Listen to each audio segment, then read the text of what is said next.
Also on this instrument is a help screen. So if I click on help, it will then show me a QR code. If I look at that with my phone or some sort of smart device, it will take me through to a website which has a lot of information about the UltraTEV Plus 2, what is PD and all that type of thing. The next one is your settings menu. So if you hit settings, this will take you through all the settings that are within the device. If I hit system settings, the first one is key beep. At the moment, if key beep is turned on, you can hear a sound whenever I click one of these 4 buttons. If I turn that off, you can't hear a sound. So that's what that one does. Display brightness. It'll go from 10% all the way up to 100%. If I turn it up to 100, it will be very bright. If I turn it down to 10%, it will be very dull, as you can see. Now, a good way to conserve your battery, if you're getting towards the end of the day and your battery's starting to run out, just put that down to 10% and that will help conserve battery life. I'll just turn it back to 50% for this. Now, language, we have many different languages that are within the device, and you can choose whichever one you need. Time and date. So here we have different time zones and the date and time as well. So at the moment I'm in Brisbane in Australia, so I'm going to change the time to that. Here it is, Brisbane, and it will change it to 12:03 in the afternoon on the 27th of the 6th. And that's exactly what it is. Okay.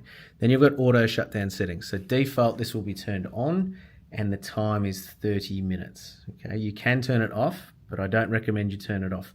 If you do turn it off, unless you have a specific reason to, what some people do is they'll forget to turn the device off. They'll put it back in the box and the device can overheat due to the foam in the box trapping all the heat inside it. So that can damage the device. So what I recommend is leaving it on, and the default setting is 30. You can change that to whatever you want within the minute ranges, but 30 minutes tends to work well. Okay, so that's the first set of settings. If we go back, let's go to measurement settings.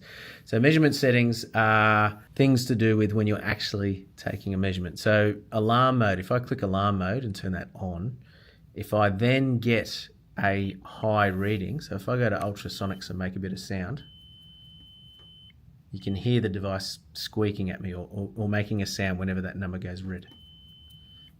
Okay, so that's what alarm mode does. By default it is set to off, but some people like to use that. Line frequency, so you've either got 50 Hertz or 60 Hertz. We're in Australia, so we're setting that to 50. Default is 50. Measurement settings, so this will be what your amplitudes are of all of your readings in terms of what will go from green to amber to red. So if I click on TEV, it'll go red above 29. So 29 up to 60 will be red. Amber will be between 20 and 29 or 28. 20 to 28 is amber, and then below that will be green. You can get in there and change those settings to whatever you want, but the default settings are 20 and 29. Then with ultrasonics, this will go red once you get above 6 decibels. The range goes from -7 to +70 or thereabouts, and it will go red at 6. Now the color scheme, what you can do on the color scheme is you can set it between amplitude or classification. What that means is traditionally amplitude, if you get above 6 decibels, it will go red. If you go to classification and we hit the tick button, you'll see that this is grayed out. And what it does is that just goes red off the algorithm. So while you're taking a reading, if the algorithm says PD, the number on the screen will go red. And also when you're viewing it in the software later on, it will be red for you. So the default setting for that is amplitude, but you can set it to classification, which I like to do. Next one is cable PD. So cables, when you're doing HFCT tests, will have certain allowable limits within the device, recommended limits. And what we've got here is for polymeric cables or plastic or XLPE or whatever rubber it's made of, what we have as a default setting is it'll be green up until it says 250 picocoulombs, amber until 500, and then above 500 picocoulombs it'll be red.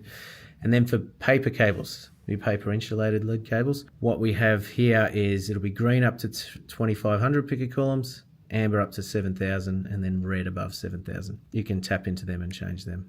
Then custom HFCT. So what this is you can use a HFCT that's not made by EA Technology. So if you have other HFCTs plugged into certain spots on certain switchboards for whatever reason, you can tune this to give it the same sensitivity as one of our HFCTs. So this number here is a customizable number, which works on V over A, which is how HFCTs are rated.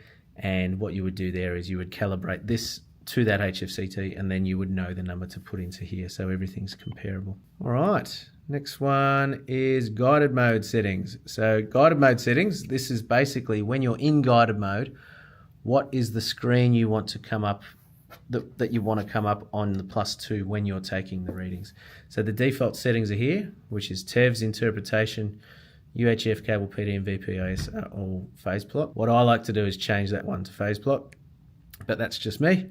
But that is how you change that setting in the instrument. And then that is most of the measurement settings. And then you've got this one that's called About Wireless Phase Reference. If you click that, if you were connected to a wireless phase reference unit, which we're not in this right now, it'll show you the model number, the hardware version, and the firmware version of the connected device. If we go back and we go to connectivity settings, this is where you can hook onto Wi-Fi, you can turn on your NFC tags, you can turn on hotspot. When you hook this device up to manage surveys, you can point the device to a certain website. The default is that one, and that's the only one that you guys will really need to know about unless we change the website.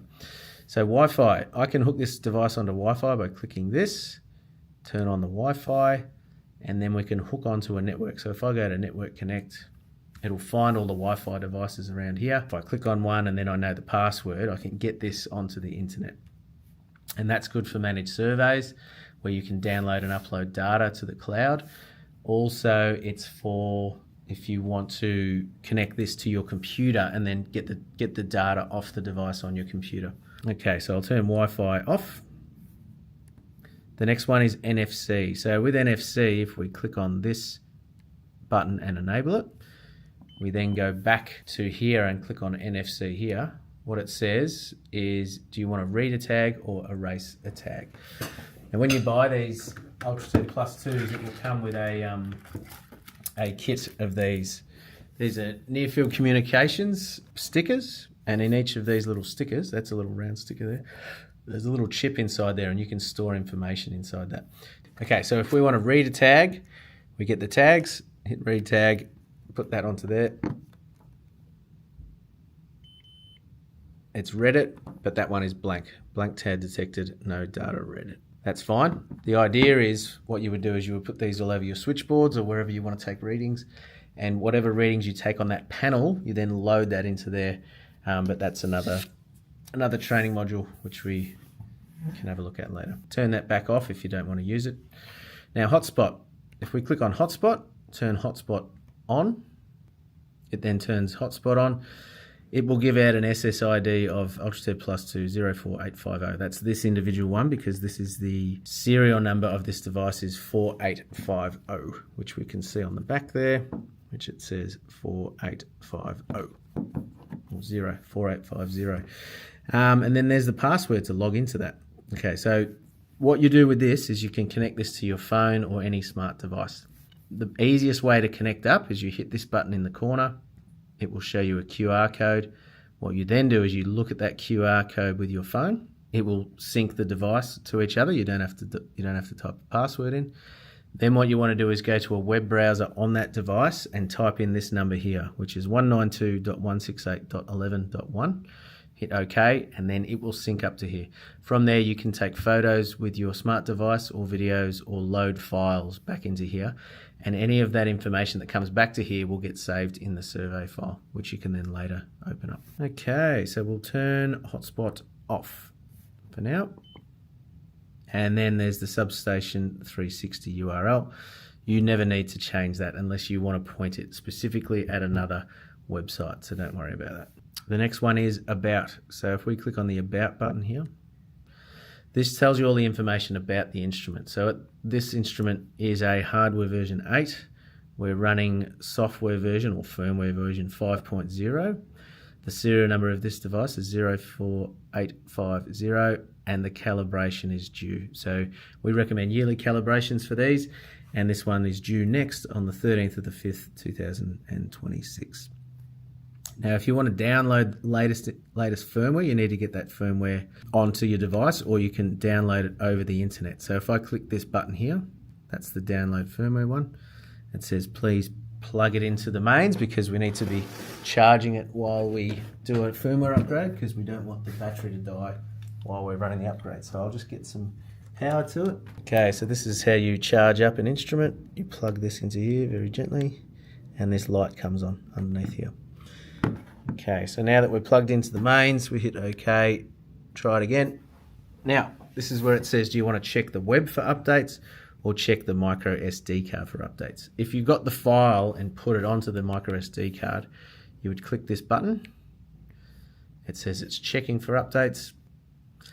Once it's found the latest version, all you have to do is hit the tick button and then it will go through and update everything. I'm not going to do that now because it's pretty self-explanatory. The other way to do it is check the web for updates. So if I click check web for updates, it'll see that I need to turn on my Wi-Fi. I need to put a password in to hook onto a Wi-Fi network. Once you've done that with the Wi-Fi, it'll ask you to just log in with your account username, which you can just punch in your username and password, and then it will download the latest software from the internet for you. And then you've got a reset button under the settings. So if I go to reset, this will reset all settings back to factory defaults. That's the top one there. I'm going to hit no, and then reset all users. So when you guys log into this instrument with your username and password, if you want to just clear all of that out of the memory, you can just hit yes, and that will get rid of everyone that's ever logged into this.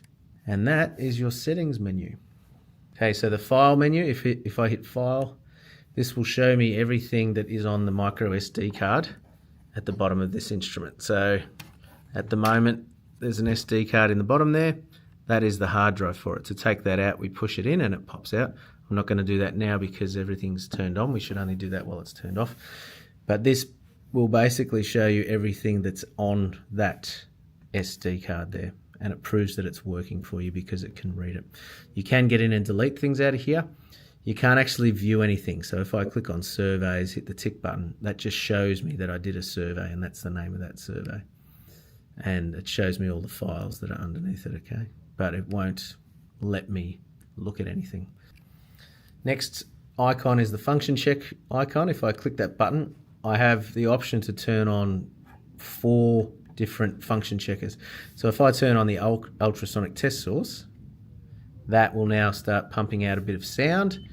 If I go back to the ultrasonic reading, it will say the function check is currently active. I hit OK, and it will tell me that I've got 37 decibels of sound being pumped out by my function checker. Proves the function checker is working, and it proves my microphone's working. And it does that with all the different devices. So we've got a TEV source and a cable PD source. I'll turn them all on. If I go back to TEV, look at it, it gives me a warning. It says the function check is currently active, and it's telling me 30 decibels, 61 pulses. And the phase plot for it looks like this. It's just a thick line of noise. And that's what that function checker does. You'd use this if you aren't sure when things are working. Same with the cable PD test source. If I plug the HFCT in, it would give me that